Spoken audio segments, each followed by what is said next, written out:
sayang. Okay, di bale.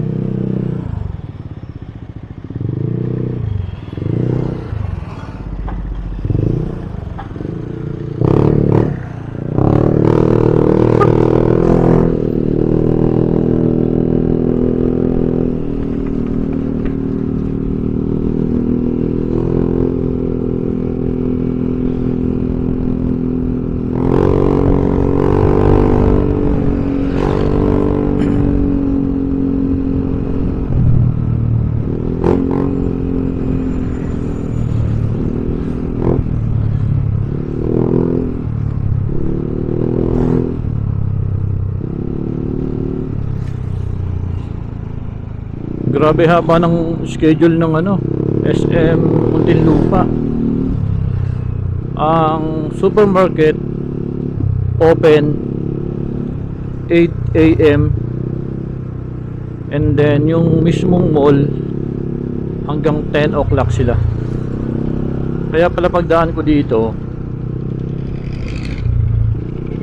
pag uwi ko galing trabaho, open pa sila.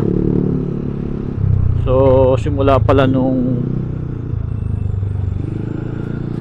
November 15 ay na 10 to 10 na, 9 to 10 actually. Ang mall 9 to 10, ang supermarket 8 to 10. Haba.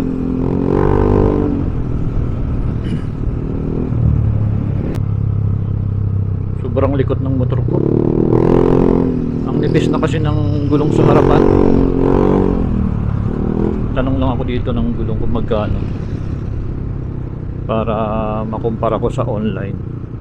Mas mura kasi sa online sabi nila eh. Tingnan ko lang kung magkano dito.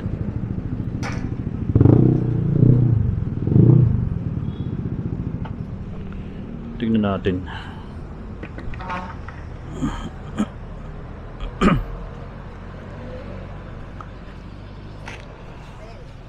Magkano yung beach tire?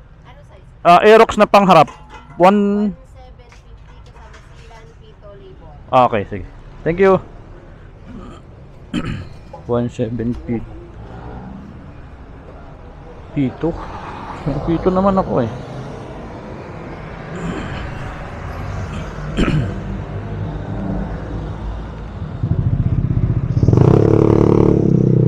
$1,750 kasama silan, pito at labor.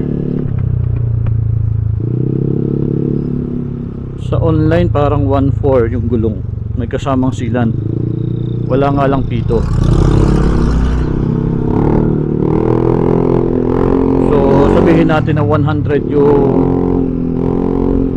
labor, so ipapakabit natin, so 1,500 lang.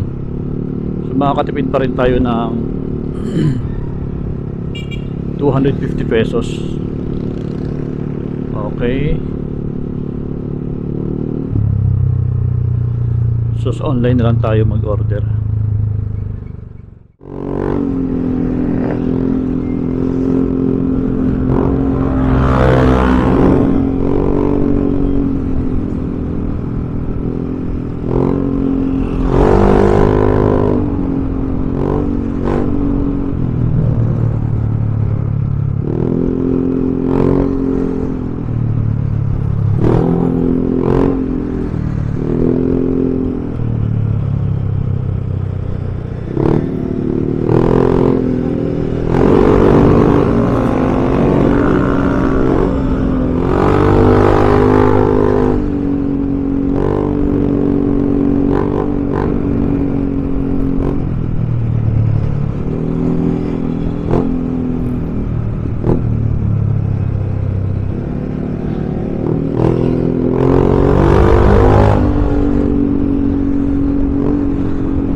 Dami na naman ang nagkakarwash. Pila na naman sila. Ayun, dito sa isa mayroong bakante. Ay putya, naunahan pa tayo.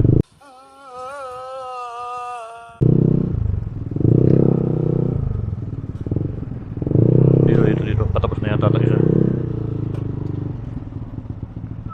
Water soap, 5 piso. 5 piso. Home.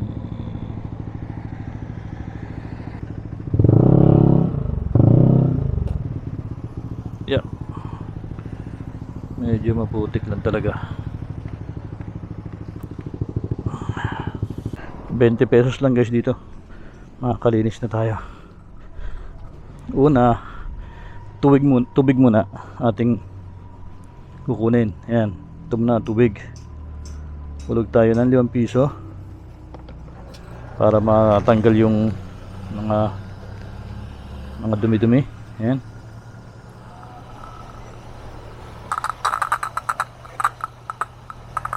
Alright. Kailangan kasi matanggal na itong mga putik-putik na ito eh. Grabe, ang dumi oh. Yung carbon pipe ko, sobrang dumi. After nito, sasabunin natin. 2 minutes lang kasi ito eh.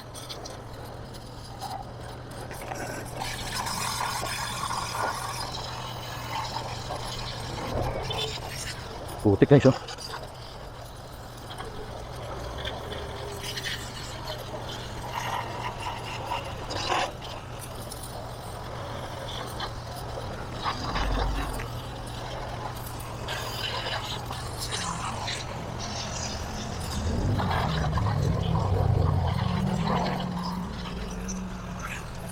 One minute.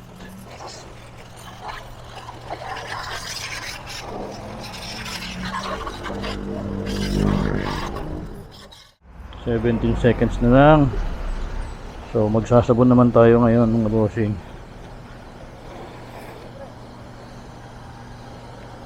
Tapos na to.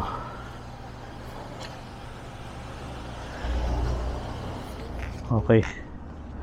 So next natin sabon. Hindi ko lang alam kung ilang seconds to. So dito tayo sa sabon. Ayan ah.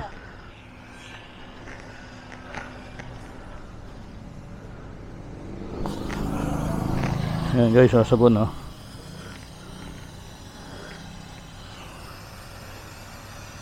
Hindi ko alam kung ilang minutes to eh. Kailangan masabon natin to.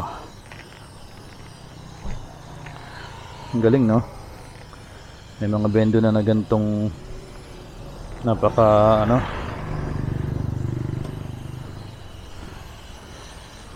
hindi mo na kailangang pumila sa car wash. Yun lang, bus na.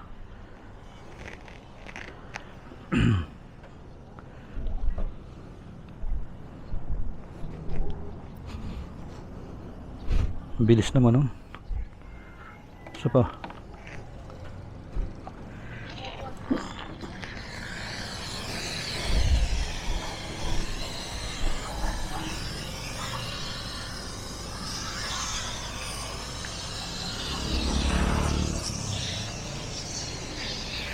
Kailangan lang masabunan lahat to. Bilis lang, 5 minutes, 3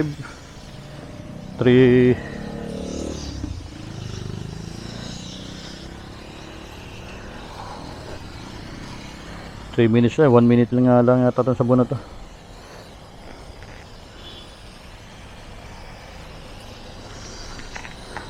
Kaya sabon ang ginamit dito. Ayun, tapos na agad oh. Bilis. Bilis na ubos. Yeah. So ibalik lang natin to dito sa kanyang pinagkunan. Ayan. Para hindi nakakalat. And then another 2 minutes tayo dito sa tubig.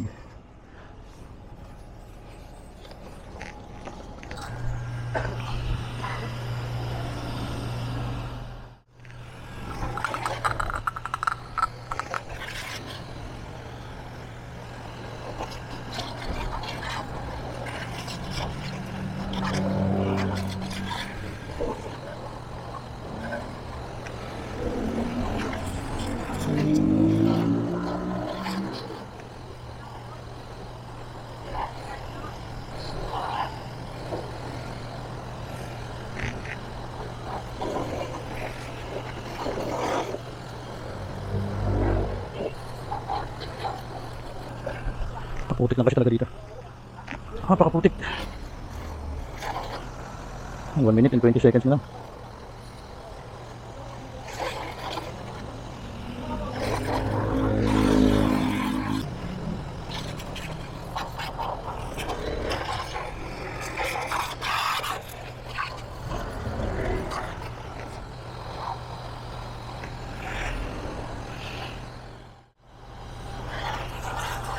Five seconds. Tapos na. Yup.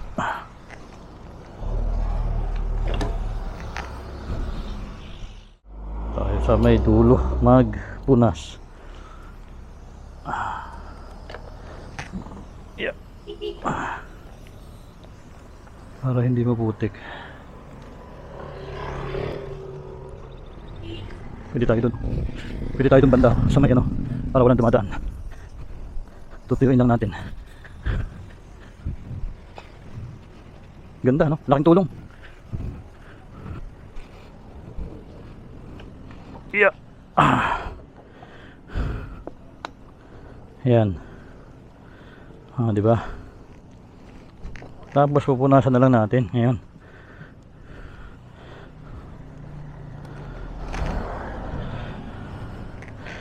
Ang galing na nakaisip ng bendo na yan. Nakakabilib. Di ba? At least kahit pa paano nawala yung dumi ng motor natin. Tapos mamaya uulan ulit. Di ayos.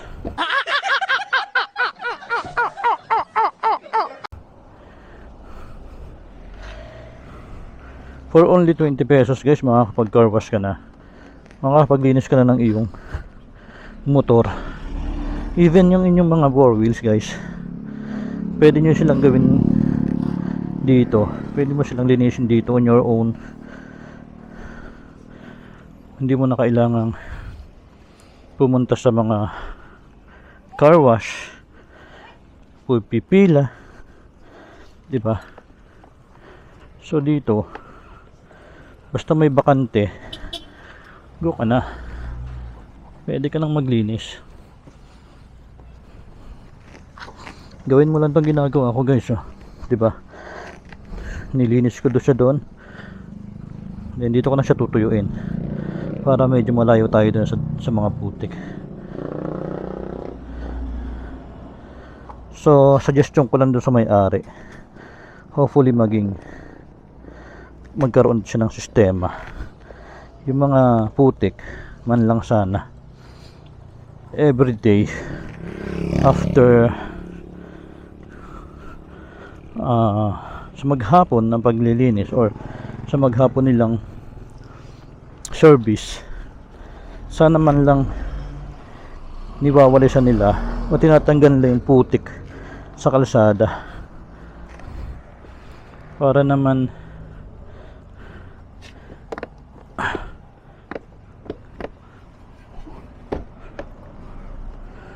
ba to?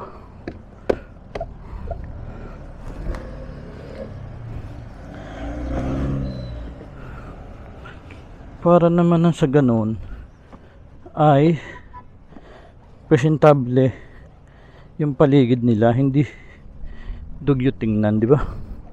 Kasi yung putik katulad ko, buti nila nakatsinelas ako ngayon. Actually nung nakaraan gusto ko pa maglinis dyan, kaya lang nung mga nakaraan kasi nakasapatos ako, so possible kasi mabasa So sana dahil nakikita naman nila na maputik na nga yung lugar, so kailangan yung may-ari magkaroon ng konsiderasyon o ng common sense, kasi business naman nila yan 'Di ba? So sana magkaroon sila ng ano, ng sana may ginagawa sila man lang.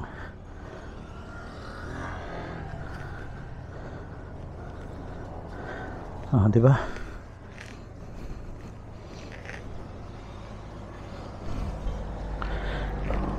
Ayan na. Okay na guys. Kahit pa paano naman eh, ang importante naman eh,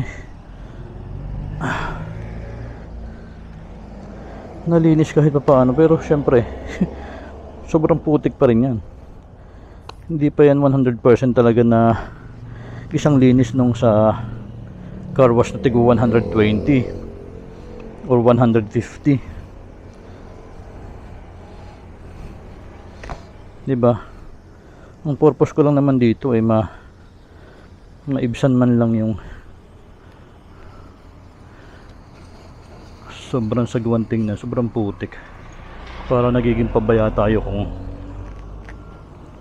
pababayaan natin yung ating motor na ganito kadumi. So yun, anyway. So yan ang car wash Bendo. Meron sila ditong pwesto 1. Oh, may blower din pala sila dito. Ayun, oh. May blower din, oh. Blower station meron din, oh. 2 foam. Di ba? Tatlo yung pwesto nila dito.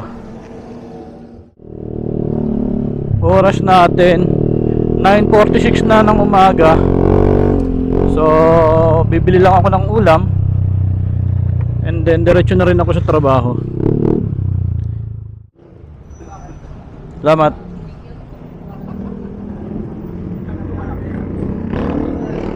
Okay na guys. Okay na to. Sisig-sisigan ang ulam natin. Alright, so diretso na ako ng trabaho. Ang oras natin 9:55. So medyo walanganin na tayo sa alas 10, pero susubukan natin kung kaya nating makarating ng 10 o'clock. Itong 55 dito lang sa panel ng motor, pero ang oras natin sa cellphone is 51. So kayang-kaya pa natin to. Alright, let's go.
Go, go, go, go, go.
9:58. So naabot natin guys.